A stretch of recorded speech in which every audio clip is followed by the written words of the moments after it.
Olá, meus queridos, sejam todos bem-vindos a mais uma reflexão teológica. Isso mesmo, mais uma reflexão das Sagradas Escrituras. Nós vamos falar aqui de um tema bastante polêmico, né? Um tema bastante presente nos debates teológicos aqui no Brasil e também fora do Brasil, né, em outros países. Esse tema ele é muito estudado, examinado pelos cristãos de modo geral, por teólogos em especial. É um tema que causa bastante curiosidade e causa bastante polêmica. É sobre a questão da eternidade da alma ou da imortalidade da alma. Existem algumas denominações que nós consideramos como seitas, né, por não defender os pilares do cristianismo, né, foge um pouco dos pilares cristãos, do fundamento do cristianismo. Eles defendem a ideia de que a alma ela não é eterna. Confunde textos, né, que falam sobre a morte física, que nós entendemos que existe a morte, 3 tipos de mortes na Bíblia, de Gênesis a Apocalipse. A morte física, que é a separação, né, da alma, do espírito e do corpo, né? Existe a morte espiritual, né, que ela é causada pela prática do pecado, morte espiritual. E existe a morte eterna, que é também chamado na Bíblia de segunda morte. Essa morte, ela não tem ressurreição. É uma morte eterna, né? Ou seja, é uma morte para sempre. Para sempre a pessoa estará morta, né? Perdão, morta. Então, existem esses 3 tipos de mortes na Bíblia. Porém, aqueles que defendem de que a alma ela morre, é também chamado de aniquilacionismo, ao meu ver, né, elas confundem bastante essas 3 mortes. Confundem textos que falam sobre a morte física, né, interpretando eles como a morte da alma, né, da alma. Mas ao decorrer das Escrituras, ao decorrer da Bíblia, com vários textos e versículos corroborando com a visão da imortalidade da alma, nós aprendemos, nós entendemos que existe uma vida pós-morte. Existe uma vida eterna, tanto no céu, junto com Deus, quanto no inferno. Isso mesmo, existe uma vida pós-morte.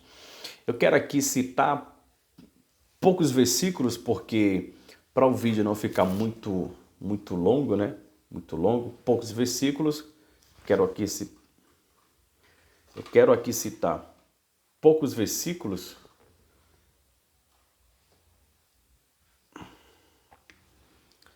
Eu quero aqui citar poucos versículos para que o vídeo não fique muito longo, né? E que não cause fadiga, cansaço, tá bom? Pronto. Em Mateus, no Evangelho segundo escreveu Mateus, no capítulo de número 25, versículo de número 40, 43, ou melhor, 46, fala o seguinte: sendo assim, estes irão para o sofrimento eterno, para os justos, porém os justos para a vida eterna. Sendo assim, estes irão para o sofrimento eterno, porém os justos para a vida eterna. Veja, o termo aqui, o verbo aqui usado por Jesus, no Evangelho segundo Mateus, em grego é chamado de raionios. O termo raionios significa para sempre, algo sem fim, algo duradouro, algo para sempre, perpétuo. E esse termo, esse verbo raionios, ele é usado no Novo Testamento para aproximadamente 20 coisas. Esse termo é usado no Novo Testamento para 20 coisas. Esse termo ele é usado para salvação, para salvação. A salvação que Cristo nos deu, né, mediante a pessoa de Jesus, mediante a pessoa do seu Filho Jesus, é uma salvação eterna. Ela é uma salvação para sempre, é uma salvação eterna que Deus nos deu. Segundo, essa palavra raionios, ela é usada para redenção, é usada para herança, evangelho, aliança, é usada para o reino de Deus, porque o reino de Deus ele é eterno, ele não terá fim, né? Porque Cristo é quem reina, Cristo é quem reside, governa, domina, mora lá, então é eterno.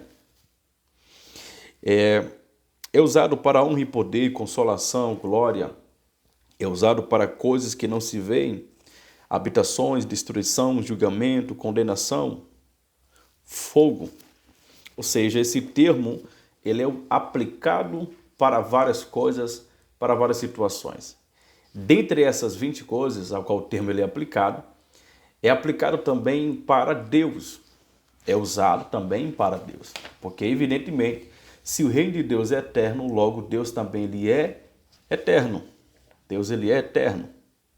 O termo eterno aparece, por exemplo, isso, né, aplicando a Deus em Romanos 1, versículo de número 20.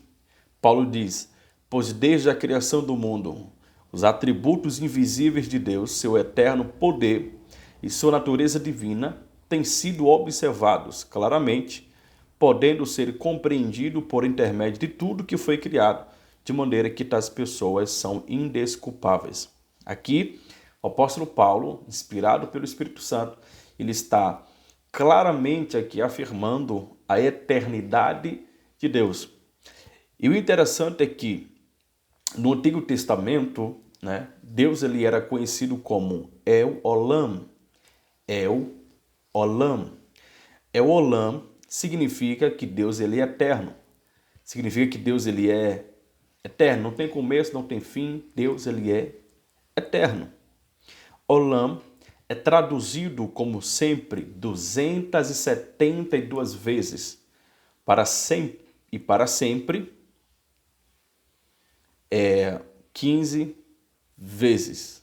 Ou seja, traduzido como sempre 272 vezes e para sempre 15 vezes. Então, no Antigo Testamento, Deus se revelara, por exemplo, para Abraão, como Deus Olam, o Deus eterno. Ele é atemporal. Deus, como ser eterno, ele é onipresente, onisciente. Ele não está limitado nem ao tempo e nem ao espaço. Porque Deus ele vive para sempre, Deus não pode morrer, porque Deus ele é eterno. Deus não tem pai, porque ele é eterno. Porém, uma parte dessa eternidade Deus compartilha com o homem, lá em Gênesis 2, versículo de número 7. Deus cria o homem, Deus forma o homem, né, que a palavra formar ali em hebraico é yatizar, que significa moldar, né, ajustar, criar. Isso dá a ideia de um oleiro formando o vaso em suas mãos, conforme a sua vontade, conforme o seu querer, os seus planos. E Deus, ao criar o homem, sopra em suas narinas o espírito, pneuma, ruá, e ele passa a ser uma alma vivente, ele passa a ter sentimentos, emoções, vontades, sentidos, né? Ele passa a ser uma alma vivente, passa a ter vida, né? Ele passa a ser uma vida sobre a face da terra. Então Deus compartilha com o homem essa imortalidade, no sentido de viver para sempre, no sentido de viver eternamente. Então, o homem ele é eterno, como Deus ele é, e Deus ele é eterno, né? Deus ele tem toda a eternidade, mas Deus compartilhou no homem um pouco da sua eternidade para o homem viver eternamente junto com o Senhor. Porque se, por exemplo, o homem não fosse eterno, né? Não fosse eterno, não vivesse para sempre no sentido espiritual e não físico, porque evidentemente que o corpo ele vai morrer, né? Ele vai se acabar, né? Então, mas a alma e o espírito do homem, eles são eternos no sentido de viver para sempre, né? Porque se a promessa foi nos dada de nós vivermos com o Senhor na sua presença lá no céu, então evidentemente que nós precisamos ser eternos como Deus ele é, ter a mesma natureza eterna que Deus. Esse termo também ele é aplicado à pessoa do Espírito Santo, Hebreus 9,14. Quanto mais o sangue de Cristo, que mediante o Espírito eterno se ofereceu de forma imaculada a Deus, purificará completamente a nossa consciência de comportamentos que conduzem à morte, para que sirvamos ao Deus vivo. Então esse termo também é aplicado à pessoa do Espírito Santo. Por quê? Tanto o Filho quanto o Espírito Santo são eternos como o Pai é. Eles são consubstancial, coeterno e coigual com o Pai. Porque assim nós acreditamos, defendemos, advogamos a Santíssima Trindade nas Escrituras. Depois farei um vídeo falando sobre a questão da pessoa da Trindade. Tá certo? Então aqui, o Espírito Santo também ele é eterno. Porque o Pai e o Filho são eternos, pois são único, né? Único em essência. Esse termo também é aplicado para a vida humana. Esse termo é usado 44 vezes em João, 44 vezes no Novo Testamento. Em João 3,16 diz o seguinte: porque Deus amou o mundo de tal maneira que deu seu Filho unigênito, para que todo aquele que nele crê não pereça, mas tenha a vida eterna. Então, a vida humana ela é eterna. Como também em Mateus 25:46, o texto que eu li no começo, fala também que o termo aionios, ou eterno, é aplicado para tormento lá no inferno. Sendo assim, estes irão para o sofrimento eterno, ou seja, aqueles que, os injustos, os ímpios, sofrerão, os ímpios sofrerão eternamente no inferno, né? Para sempre, eternamente, para sempre, sofrerão no eterno. Enquanto que os justos, a igreja, viverá com Cristo para sempre lá no céu. Então, de forma muito resumida,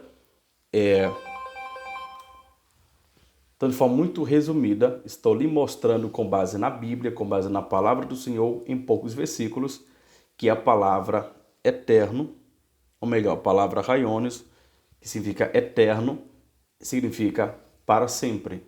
E todas essas coisas, todas essas pessoas que eu citei, Deus, Espírito Santo, vida, salvação, são eternos no sentido de para sempre, tá bom? Deus te abençoe. Compartilhe esse vídeo para que mais vidas possam ser abençoadas por Deus. Amém? Deus te abençoe.